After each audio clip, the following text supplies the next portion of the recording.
اكبر. بسم الله ما شاء الله. شايفين القشطه والجمال والطريقه اللي معموله بيها؟ بصوا شايفين اهو. ده بقيه الكيلو على فكره. بصوا الطاجن الصغير وجماله. بصوا اهم حاجه في الموضوع يا جماعه برضو ان احنا عاوزين نعمل. صباح الخير، مساء الخير، السلام عليكم. ازيكم يا احلى ناس في الدنيا؟ حسب بقى ما يوصل الفيديو ده مساء او ايه او صباح. النهارده باذن الله هعمل لكم حاجه حلوه قوي وهو الرايب. مش عارفه اللي يعني انا هجيب حليب وهعمله رايب، بيبقى زي الزبادي كده. ده للجماعه اللي بره مصر. طبعا الرايب معروف هنا في مصر، بنجيب حليب وبنروبه.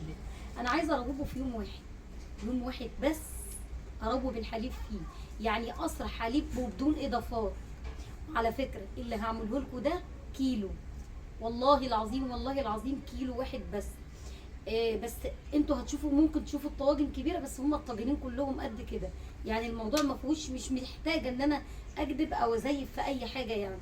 تمام كده، تمام كده. ان شاء الله هنعمل الحليب ده وهنروبه مع بعض وبدون اضافات. بس قبل ما ابدا الفيديو عايزه الحليب يكون من مكان مضمون، يعني ما تروحوش تجيبوه من اي لبان. يكون الحليب تقيل وبخيره وطعمه جميل وحلو، يكون حليب تقيل عشان نقدر نطلع منه قشطه وما يعملش ميه من الجناب وكل من الجناب والكلام الحلو ده.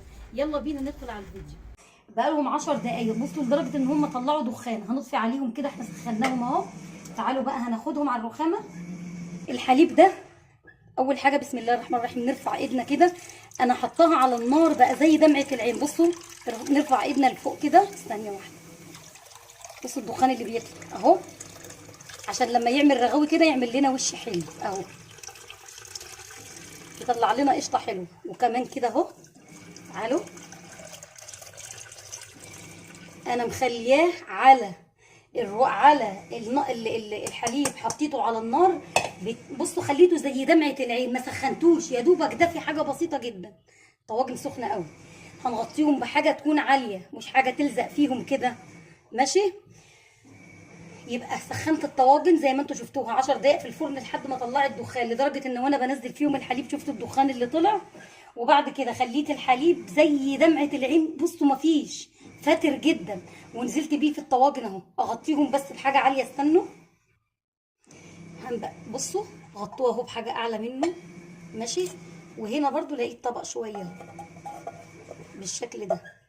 بصوا اعلى من عشان القشطه لما تعمل ما تلزقش في الاطباق. تمام كده. طيب هتعملي ايه تاني يا شيماء؟ بصوا كده غطوه بقى وهنسيبه على الرخامه زي ما هو كده بالشكل ده. غطوه، هو دافي خالص. ان شاء الله باذن الله بكره. احنا النهارده الساعه دلوقتي تقريبا 6 المغرب، بعد المغرب يعني. ماشي. ان شاء الله بكره باذن الله هنشوفه واقول لكم هو خد قد ايه، واوريكم القشطه. ده كيلو، انا عامله كيلو واحد بس. هوريه لكم بقى ونشوف القشطه هنعمل منها الزبده ازاي والكلام ده كله. يا جماعه الخير، احنا عاملين امبارح الحليب الساعه 6 المغرب. دلوقتي امتى؟ النهارده تاني يوم الساعه واحدة بعد الظهر. تمام، واحدة بعد الظهر اهو. ماشي.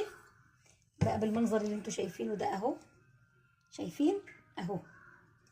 والتانية اهي. ماشي.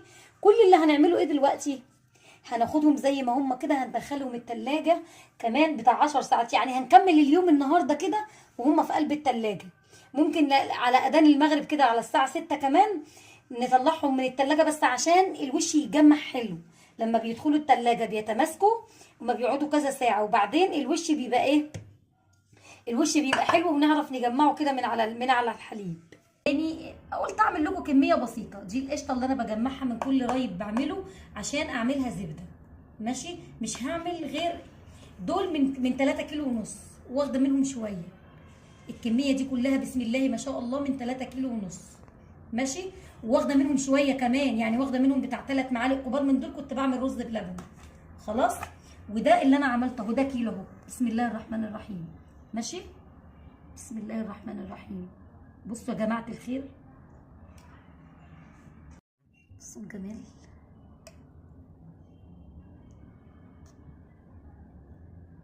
من كيلو حليب. الله اكبر، بسم الله ما شاء الله. شايفين القشطه والجمال والطريقه اللي معموله بيها؟ بصوا شايفين اهو،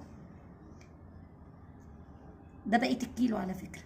بصوا تعالوا مع اختها، تعالوا على الصغير كمان.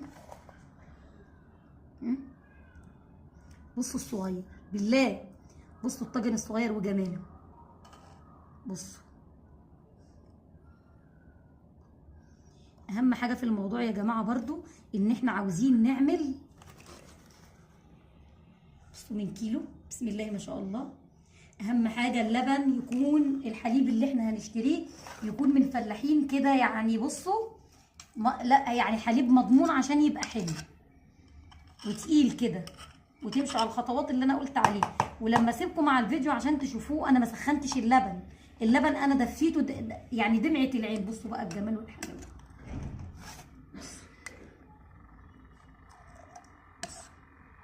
شايفين المنظر يا جماعه؟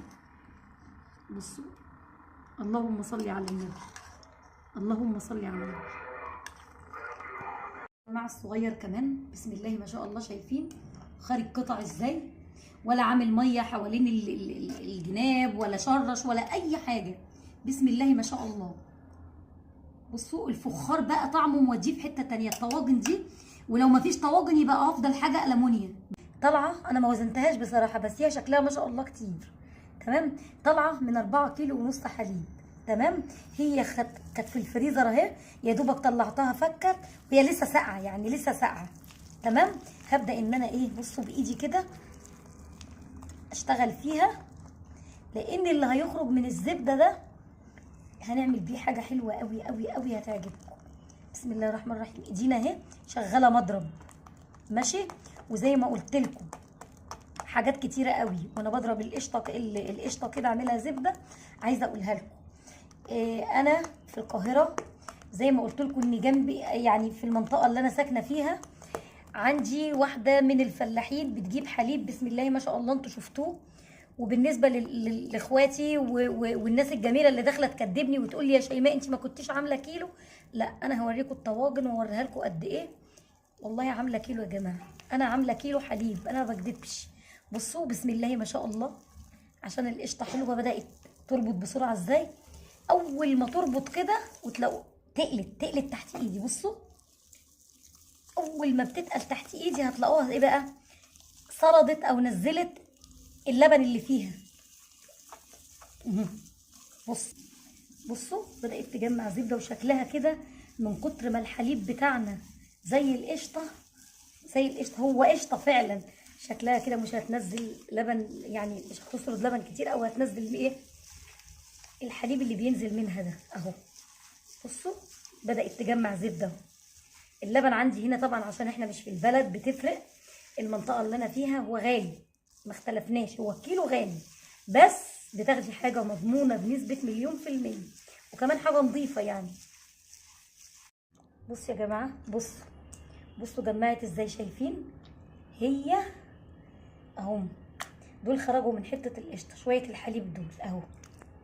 بصوا صلوا على النبي كده. انا عايزه اقول لكم الريحه غير عاديه بجد بجد، الريحه غير عاديه. بصوا الزبده خضراء من كتر حلاوه الحليب يا جماعه وجماله. شايفين المنظر؟ شايفين اللي خرج منها ده؟ اول حاجه دي ميه ساقعه اهي ماشي اهو، هننزل بيهم هنا في الميه الساقعه عشان نغسلهم ونجمعهم حلو. بصوا زبده اهي، كل دي زبده اهو. بصوا المنظر. عارفين انا هعمل لكم بده ايه؟ هعمل لكم بيه كسكسي. هعمل حالا دلوقتي، هنقوم نعمل شويه كسكسي كده بطريقه سهله جدا جدا جدا. بصوا بدول بالشويه اللي خرجوا من السمنه دي بعد ما عملناها. بصوا الجمال اهو، هعمل لكم بيهم زي ما هم كده. بصوا بقى بننزل اي ميه زياده فيها، وهي بسم الله ما شاء الله لا فيها ميه ولا فيها حاجه. بصوا اهو بايدنا كده بس اهو، عشان ايه تبقى ناعمه زي اللي بنجيبها كده من عند الفلاحين حبايبنا اهو.